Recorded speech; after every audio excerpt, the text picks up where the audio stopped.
An editorial in the China Daily laments that the U.S. relationship with China has entered a challenging stage. And that may be an understatement. The same article urges a reset between the governments of the two largest economies. As CGTN's Sean Caleb's reports, this coincides with new strains that have emerged in trade and security. Cargo ships remain packed at various ports, but global alarms are going off now that the U.S. has hit China with nearly $200 billion in tariffs, and Beijing countered with increased duties on about $60 billion in goods it ships to the U.S.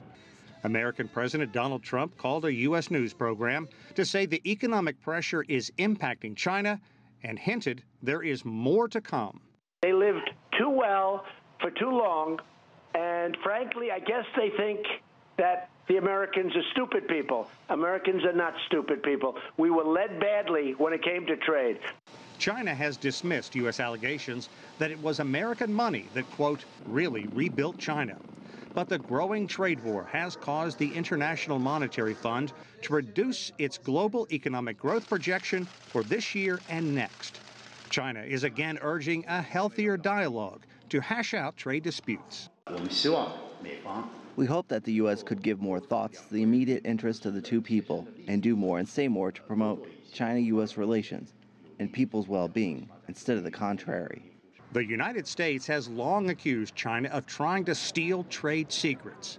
The U.S. Justice Department says it has now extradited an alleged Chinese spy to Washington for prosecution, accused of trying to pilfer secrets from an American aerospace giant.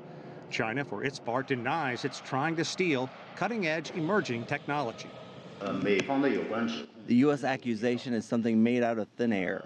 It's been a long time since Trump and Chinese President Xi Jinping had a friendly stroll on Trump's South Florida resort of Mar-a-Lago. And the chasm between the two nations shows no sign of diminishing. The United States also just approved more rigid international trade restrictions, primarily aimed at halting transactions the United States considers a threat to its national security.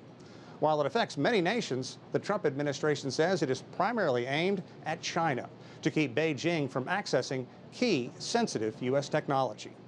Sean Caleb, CGTN in Washington.